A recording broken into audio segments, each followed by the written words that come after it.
تنقید ہے ایک دوسرے پہ تمسنا ہے. امیروں سے لے کر غریبوں تک، فقیروں سے لے کر بادشاہ تک بے پردگی عام ہے.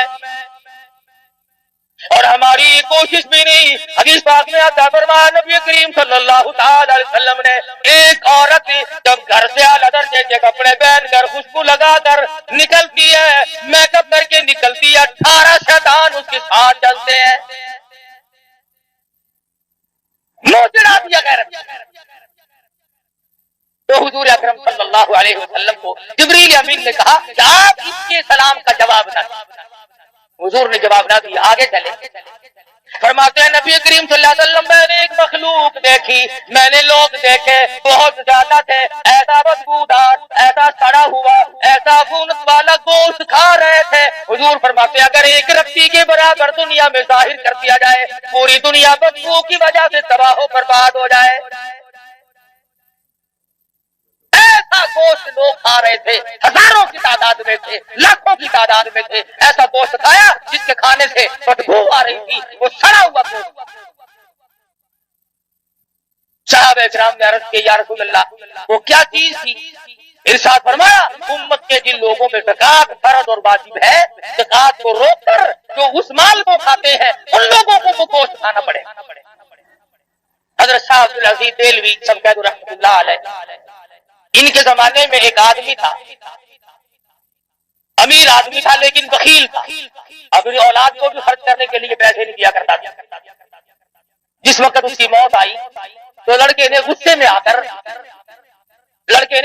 آ کر اشرفیوں کی تھیلیاں اپنے باپ کے ساتھ قبر میں رکھ دی کہ ہمیں دنیا میں برتنے کو نہیں دی، اب ہم استعمال نہیں کرتے، دفع کر اپنی شادی لے. قبر میں رکھ دی، دفن کر دیا. کچھ دنوں کے بعد لڑکی کی حالت خیر ہو گئی، غریب اور کلاس. دل میں آیا اچھا نہ کیا وہاں رکھ دیے، آج کام آ جاتا. دوسرے مرحلے میں دل میں یہ بات آئی کہ اب کون سا کوئی اٹھا کے لے گیا، ان کو نکال لاؤ، ہمت کرو. بس رات کا وقت تھا، اوزار لیے، گئی کسیلی اور جا کر باپ کی قبر کھودی. اس نے اشرفیوں کا تھیلا بھر کے وہاں رکھا تھا. جب اس نے روشنی کی تو کیا دیکھتا ہے وہ تھیلا موجود نہیں. سر سے لے کر پیروں تک ایک ایک کر کے جیسے ستارے عورتیں کپڑے کو لگاتی ہے، سر سے لے کر پاؤں تک سارے بدن پہ اشرفیاں ڈکی ہوئی ہے. کل بدن پہ، تمام کے تمام بدن پہ ایک ایک کر کے ستارے لگے ہوئے ہیں، اشرفیاں یوں ڈکی. یہ لڑکا کہتا ہے کہ ایک اشرفی اتارنے کے لیے میں نے یہ 2 انگلیاں لگائی، بس انگلیوں میں وہ سار مچا، وہ سوچ، وہ جلن ہوئی. قبر مشکل سے پوری کری، سب کچھ وہیں چھوڑ دیا. دہی میں رکھتا، دوا میں رکھتا، منہ میں انگلیوں کر رکھتا، چین نہیں آئی. کسی کو کیسے بتائے کہ میرے باپ کا کیا حال ہے. بڑے علاج معالجے کیے، بتاتا کسی کو نہیں. جب چاروں طرف کے علاج معالجے سے تھک گیا، شاہ عبد العزیز دہلوی رحمۃ اللہ علیہ کی خدمت میں آیا اور کہنے لگا شاہ صاحب ذرا دم فرما دو، نہ معلوم کوئی پھوڑا نکلتا ہے، نہ معلوم کیا چیز ہے، میری 2 انگلیوں میں 3-4 دن ہو گئے چین نہیں پڑتی. شاہ صاحب نے دم فرمایا، کچھ پڑھ کے پھونکا اور پوچھا درد ہے؟ اس نے کہا جی ویسے ہی ہے جیسے پہلے تھا. شاہ صاحب نے پھر کچھ پڑھا اور دم فرمایا اور پوچھا کچھ فرق پڑا؟ اس نے کہا نہیں ویسا ہی درد ہے جیسے پہلے. پھر تیسری مرتبہ شاہ صاحب نے کچھ پڑھا اور دم فرمایا اور پوچھا کہ کچھ کم ہے؟ اس نے کہا نہیں جی جوں کا توں ہے، اس میں کوئی فرق نہیں آیا. اللہ اکبر. شاہ عبد العزیز دہلوی رحمۃ اللہ علیہ فرمانے لگے پھر یہ سوزش، یہ جلن پھوڑے کی نہیں، پھنسی کی نہیں، یہ جلن کسی آگ میں جلے ہوئے کی نہیں، یہ کسی تکلیف کی نہیں. ایسا معلوم ہوتا تیری انگلیاں جہنم کی آگ میں جلی ہوئی ہے. ان کو بجھانے کے لیے سمندر کا پانی کافی نہیں، دریا کا پانی کافی نہیں، ندی نالوں کنووں کا پانی کافی نہیں، دوا دم درود کافی نہیں. ان کو بجھانے کے لیے صرف ایک پانی کام دے گا.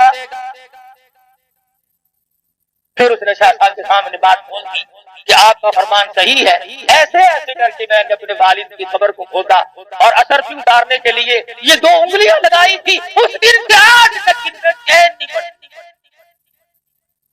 حضرت شاہ صاحب نے فرمایا جہنم کی آگ کو بجھانے کے لیے صرف ایک پانی خلوت میں چلا جا، علیحدگی میں چلا جا اور جا کر کے 2 رکعت نماز ادا کر، اور اس کے بعد اللہ کے حضور میں گڑ گڑا کے رو رو کے دعا مانگ، آنکھوں سے نکلا ہوا آنسوؤں کا پانی یہاں پہ لگا، خیر آ جائے گی۔ چنانچہ اس نوجوان نے ایسا ہی کیا کہ وہ رویا، گڑ گڑایا، عاجزی کی، اللہ پاک کے حضور میں دعا مانگی اور آنسوؤں کا پانی لگایا تو فوراً شفا ہو گئی۔ شاہ صاحب نے فرمایا جہنم کی آگ کو آنکھوں کے پانی کے سوا کوئی پانی نہیں پائے۔ فرمایا ہم نے دیکھا ان لوگوں کو جو بدبودار گوشت کھا رہے تھے، اور وہ لوگ ہیں جو زکات کے مال کو روک کر کے اس مال کو خود کھا لیتے ہیں، بہانے کھاتے رہتے ہیں۔ اللہ پاک کا فریضہ ہے، فرمایا والذین یکنزون الذهب والفضة ولا ينفقونها في سبيل الله فبشرهم بعذاب أليم۔ وہ لوگ جو اپنے خزانے کو، اپنی دولت کو جمع کرتے ہیں اور نہیں خرچ کرتے اللہ کی راہ میں، فبشرهم بعذاب أليم، انہیں خوشخبری سنا دو عذاب دردناک۔ فرما یوم یحما علیہا فی نار جہنم فتکوا بها جباہہم وجنوبہم وظہورہم ھذا ما کنزتم لانفسکم فذوقوا ما کنتم تکنزون۔ سبحان اللہ، قرآن کریم نے کیا کیا چیزیں کھول کے بتائی۔ فرمایا جس مال کی زکات نہ دی جائے گی اس مال کی تختیاں بنا کر جہنم میں گرم کر کے پیشانی پہ داغ دیا جائے گا۔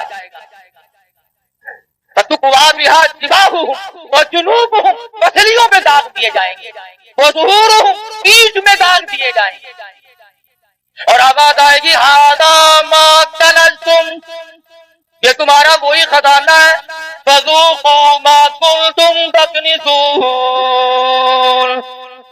اپنے خزانے کا مزہ تو چکھو، اب ہائے ہائے کیوں کرتے ہو، اب اوپ کیوں کرتے ہو، اب کیا ہے گھبرانے والی بات؟ تو مدنی کریم صلی اللہ علیہ وسلم نے فرمایا کہ میں نے مستقل قوم کو دیکھا سڑا ہوا گوشت کھا رہی۔ حضور فرماتے ہیں صلی اللہ علیہ وسلم ہم آگے چلے، ہم نے ایک غار دیکھی، ایک بہت بڑا تندور نما جگہ دیکھی جس میں عورت مرد ننگے ہیں، رہنا ہے، عورتیں بھی مرد بھی۔ حضور کا ارشاد ہے صلی اللہ علیہ وسلم، فرمایا جب آگ اوپر کو آتی ہے تو وہ ننگے بھی سب اوپر کو آ جاتے ہیں، اور جب آگ نیچے کو جاتی ہے تو وہ سب نیچے کو چلے جاتے ہیں۔ صحابہ کرام نے عرض کیا یا رسول اللہ ہمارے ماں باپ آپ پہ قربان ہو جائیں، یہ کون لوگ ہیں؟ فرمایا میری امت کے بدکار جانی مرد اور ایک اور حدیث میں ہے کہ زانیوں کی یہ پہچان ہوگی کہ ان کی پیشاب کی جگہ سے ہزاروں لاکھوں من پیپ بہے گا، اور یہ نشانی ہوگی کہ یہ ہے وہ بدماشی کرنے والے مردان۔ اب ایک سوال ہے یہاں پر، وہ یہ کہ مسئلہ تو ہم نے آج سنا اور ڈر بھی لگ گیا، لیکن جوانی میں، زندگی میں، ابتدا میں کبھی نہ کبھی گناہ ہو گیا، اب کیا کیا جائے؟ خداوند عالم نے فرمایا توبوا الی اللہ توبۃ نصوحا، گناہ تو ہو گیا لیکن میرے دروازے پہ آ کے گر جا، پڑ جا، پیشانی رگڑ دے، اور میرے سوا کسی کو اپنا مشکل کشا نہ مان، اپنا حاجت روا نہ مان، اپنی بگڑی بنانے والا نہ مان، پھر میرے دروازے پہ پڑ کے پختہ عہد کر لے، پختہ وعدہ کر لے، آئندہ ایسا کبھی گناہ نہیں ہوگا، مجھے اپنی کبریائی کی قسم میں تجھے معاف کر دوں گا۔ اگر جب کوئی معافی طلب کرے گا جبھی تو نا۔ نبی کریم صلی اللہ علیہ وسلم نے فرمایا میں نے دیکھا کہ ایک آدمی بیٹھا ہے اور دوسرا آدمی اس کے گلے کو یہاں سے لے کر کان کی لو تک چیرتا ہے، اور جب وہ دوسری طرف چیرنے کے لیے جاتا ہے تو گلا ٹھیک ہو جاتا ہے۔ حضور فرماتے میں نے پوچھا یہ کون لوگ ہیں؟ جواب ملا میری امت کا چغل خور ہے، ادھر ادھر باتیں ملانے والے۔ تو معراج شریف کی رات میں نبی کریم صلی اللہ علیہ وسلم نے بے شمار اہم واقعات دیکھے اور اس امت کو خبردار کیا اگر آج بھی ہم خبردار نہ ہوں، اب بھی ہم ان باتوں کی طرف دھیان نہ دیں تو ہماری کوتاہی ہوگی، ہمارا ہی بگاڑ ہوگا، ہمیں نقصان میں جائیں گے، کسی کا کیا ہے۔ اس لیے ہمیں زندگیوں کے اندر نماز روزے کی زکات کسی کے حق حقوق کی رات دن فکر رہنی چاہیے، نہ معلوم کس وقت بلاوا آ جائے گا۔ کہتا ہے نا بہ رہی ہے ہر طرف سوئے بنا، ہر سب کے سب ہے راہ رو سوئے بنا، بہ رہی ہے ہر طرف سوئے بنا اور آ رہی ہے ہر چیز سے بوئے بنا، ارے نہ تم رہو گے نہ میں رہوں گا، ہم سب ایک قبر کے کیڑوں کی نظر ہو جائیں گے۔ اپنی زندگی کے بارے میں سوچو اور اس کے اس پر عمل کرنے کی کوشش کرو۔ اللہ پاک مجھے اور آپ کو اس معراج والے نبی کے سفیل معاف کر دے، معراج والے نبی کے صدقے میں ہماری نجات فرما دے۔ واخر دعوانا الحمدللہ رب العالمین۔